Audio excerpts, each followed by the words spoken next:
Less than 24 hours after posting this video about Tennessee State University potentially running out of money, I got a call from someone saying that former TSU president Glenda Glover wanted to talk. So that's what we did. Turns out this was the first interview she's done since stepping down as president earlier this year. Glover said she saw the video, read the comments, and wanted to make sure she set the record straight. So I asked her about the things that we brought up in the video. Like, for example, what happened with the COVID money that the state seems to think TSU used to lure students in with scholarships that the university couldn't maintain. We took the COVID dollars and paid off student balances.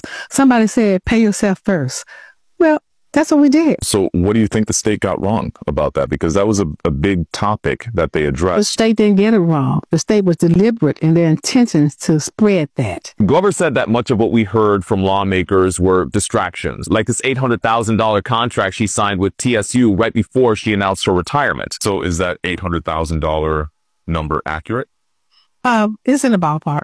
Okay. What would you tell those folks who might think that you're accepting money from a school that doesn't have any? Well, I'm not accepting $100,000 from them. That's just that was the value of the buyout. Glover said that this was an agreement that lawmakers should have known about since they were the ones that forced her into retirement. But it's not like she cashed one big check. I wouldn't want to put TSU in that kind of position. I was the one that said, don't give me all the money up front. I do it over a period of time. So are you still getting paid by TSU?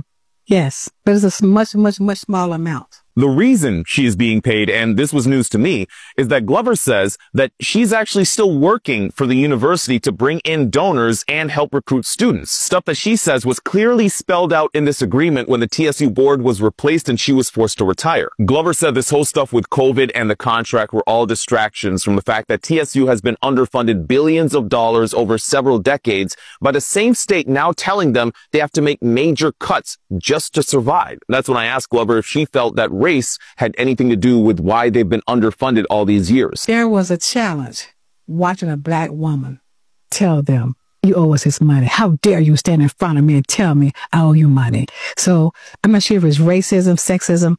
I'm not prepared to call either one right now, but I can tell you it was not the most comfortable feeling for them. Because of the government antics that had taken place and all the negative conversations about TSU, many students changed their minds and went other places. Apparently enrollment is down 1,900 students, and Glover says that makes a huge difference. But I told Glover, I've had a few people reach out, and very few of them say that public perception is the reason that they went elsewhere. Most of them said it's based on their own personal experiences, whether that's losing out on housing or being promised scholarships that later disappeared. So do you feel that you did enough by the time that you left TSU?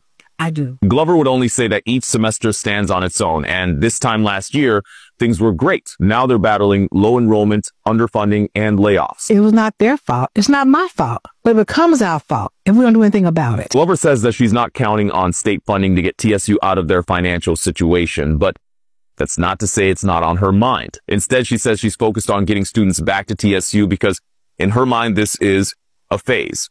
She says that no matter what, she believes that TSU can get out of this situation and thrive in the future.